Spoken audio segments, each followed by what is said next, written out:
Kilo 25 கிலோன்னுட்டு அரிசி பேக்ல போட்டு வித்துடுறாங்க.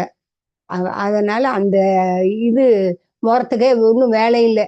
அதுல குப்பை தூசி எதுவுமே இருக்காது. அப்படி அப்ப அரிசி அளக்கறதுக்கு அப்படிதான் படி வச்சிருப்போம். குட்டி குட்டி படி இருக்கும். காப்படி, அரைப்படி, ஒரு படின்னு அதெல்லாம் வச்சு ஒவ்வொரு பருப்பு டப்பால அரிசியில பெரிய படி போட்டு வச்சிருவோம்.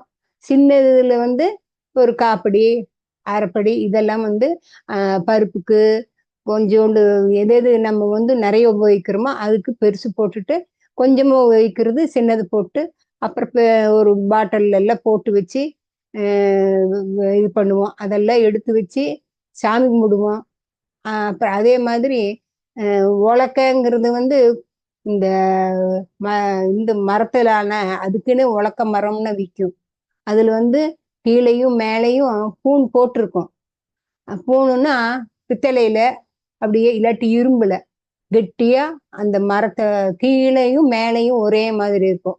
நம்ம உரல்ல போட்டு இடிச்சோம்னா நல்லா அது வந்து அந்த மரத்துக்கும் படாம அந்த பித்தளையில அதுலயும் இந்த இதுவும் போட்டு குத்தும் போது நெல்லு குத்துனாலும் சரி.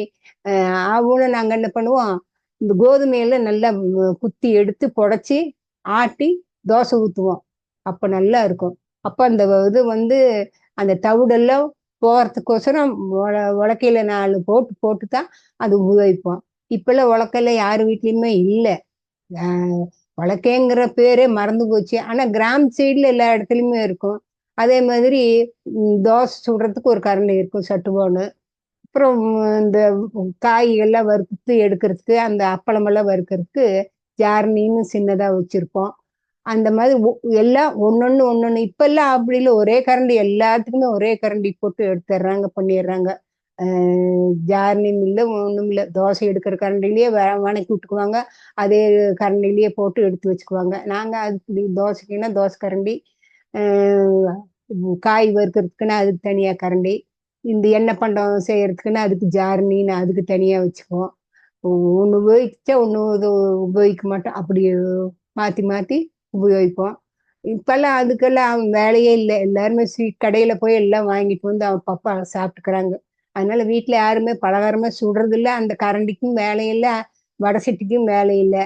அப்படி எல்லாருமே ரெடிமேடா எது அந்த டைமுக்கு என்ன கிடைக்குதோ அதை வாங்கி உபயோகிச்சுக்கிறாங்க. யாரும் சிரமப்படுறது இல்லை. ஆனா அவங்க வேலைக்கு போய் சிரமப்பட்டுதான் காசு கொண்டு வர்றாங்க. அதனால அதுக்கு அவங்களுக்கு அது பிரச்சனை இல்லை. நாங்கெல்லாம் வீட்டுல சும்மா இருக்கிறதுனால அங்க அந்த வேலையெல்லாம் சின்ன எல்லாம் செஞ்சு பண்ணுவோம்.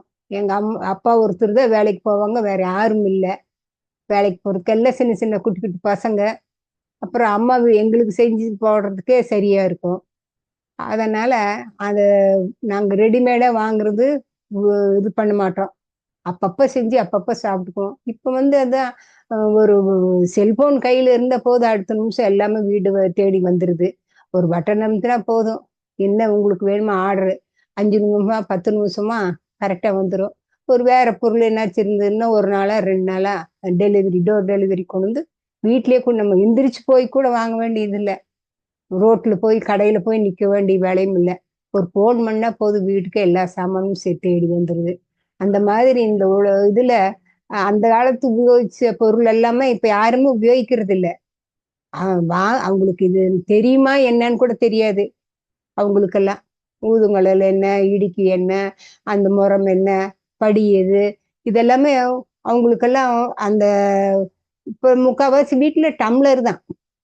ஒரு டம்ளர் போட்டேன், 2 டம்ளர் போட்டேன் அப்படின்னு தான் அவங்க சாப்பாடு ஆக்கும்போது கேட்டு பார்த்தீங்கன்னா முக்கால்வாசி காரங்க நாங்க 2 டம்ளர் போட்டா எங்களுக்கு போதுங்க அப்படிம்பாங்க. ஆனா நாங்கெல்லாம் இருக்கும்போது 2 படி போட்டாதான் எங்க வீட்டுல எல்லாத்துக்கும் சரியா இருக்கும். ஒரு படி எங்க வீட்டுல டெய்லி ஆக்கிடுவோம் சோறு அப்படின்னு அந்த காலத்துக்காரங்கெல்லாம் அப்படிதான் சொல்லுவாங்க. இப்ப அப்படி இல்லை, டம்ளர்ல வந்து சேர்ந்துருக்குது. ஒரு டம்ளர் போட்டா போதும், அதே எங்களுக்கு எக்கச்சக்கமா ஆயிட்டு போயிடும் அப்படின்னு சொல்லி அந்த டம்ளர் கணக்கு வச்சு எல்லாருமே பண்ணுவாங்க. முன்ன வந்து மண்பானையில தான் அரிசி எல்லாம் போட்டு வச்சிருப்போம். பெரிய பெரிய குதிருன்னு சொல்லுவாங்க. அப்ப எங்க வீட்டுல நல்லா பெரிய பெருசா 3 குதிர் இருக்கும். ஒண்ணுல வந்து அரிசி போட்டு வச்சிருவாங்க. ஒரு இதுல சாப்பிட்ற பொருள்லாம் தூக்கி வச்சு ஒரு சின்னதா இருக்கிறது அதுக்கு மேல வச்சு, அதுக்கு மேல வச்சிருக்கிறது ஏதாச்சும் புழங்குற சாமானம் மாத்திரம் அதுக்குள்ள வச்சு எடுத்துக்குவோம். அரிசி மாத்திரம் எடுக்கும்போது பாங்கா அந்த சட்டி கீழே இறக்கி அந்த பிரமணம் மேல வச்சு அதை எடுத்துட்டு மறுபடியும் அதை வச்சு ஒரு இடத்துல ஒரு மூலையில, எந்த போற வழி கிளி எல்லாம் ஒண்ணும் இல்ல, ஒரு மூலையில வச்சு அடுக்கி அதுக்கு மேல ஒரு இதை வச்சு ஒரு துணி போட்டு மூடி அதுக்கு மேல ஒரு மூங்கில் தட்டை வச்சிருவோம். மூங்கில் தட்டு இல்ல இந்த மரமே தூக்கி அங்க வச்சிருவோம். அப்படிதான் நாங்க எல்லாமே அந்த காலத்துல புழங்கிட்டு இருந்தோம். அம்மிக்கல் ஆட்டாங்கல் வீட்டுல வீட்டுக்கு எல்லாத்துக்குமே இருக்கும். யாருமே வந்து கிரைண்டர் மிக்சின்னு இல்லை, எல்லார் வீட்லயும் கம்பல்சரி ஒரு ஆட்டாங்கல்லும் ஒரு அம்மிக்கல்லும் இல்லாத வீடே இருக்காது. அப்படிதான். இப்பெல்லாம் அப்படி இல்லை, ஆட்டாங்கல் அம்மிக்கல் யார் வீட்டுல இருக்குதுன்னே தெரியாது. மிக்சி இருக்குதா கிரைண்டர் இருக்குதான்னு தான் சொல்றாங்க ஒழிய ஆட்டாங்கல் அம்மிக்கல்லுக்கு வேலை இல்லை. அதே மாதிரி ஒரு வீடுன்னா ஒரு பெரிய இந்த கல்லு, துவைக்கிற கல்லு கொண்டு வந்து போடுவாங்க. வெங்கிச்சாங்கல்லுல பெருசா கொண்டு வந்து போட்டு அதுலதான் எல்லாம் போட்டு துவைப்பாங்க. அழுக்கெல்லாம் நல்லா போகும் பண்ணும். இப்ப எங்க துவைக்கிற கல்லே இல்ல, மிஷின்ல போட்டு எடுத்துடுறாங்க. அந்த கல்லெல்லாம் யாருமே பார்த்து இருக்க மாட்டாங்க. துவைக்கிற கல்லுல போட்டு யாரு துவைக்கிறாங்க. முன்னெல்லாம் அது துவைக்கும் போதே அது ஒரு சவுண்டா வரும். டப்பு டப்பு டப்பு டப்புன்னு சத்தம் கேட்கும்போது ஓ எங்க வீட்டுல எல்லாம் நேரத்துல இருந்து துணி துவைக்கிறாங்க அப்படின்ட்டுருவாங்க. இப்பெல்லாம் அப்படி இல்லை.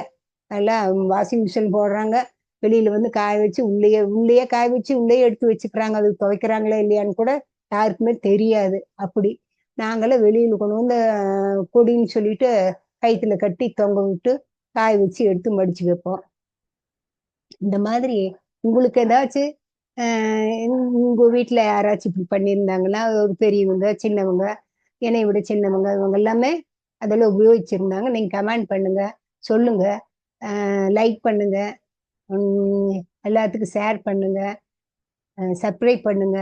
வணக்கம், வாழ்க வளமுடன்.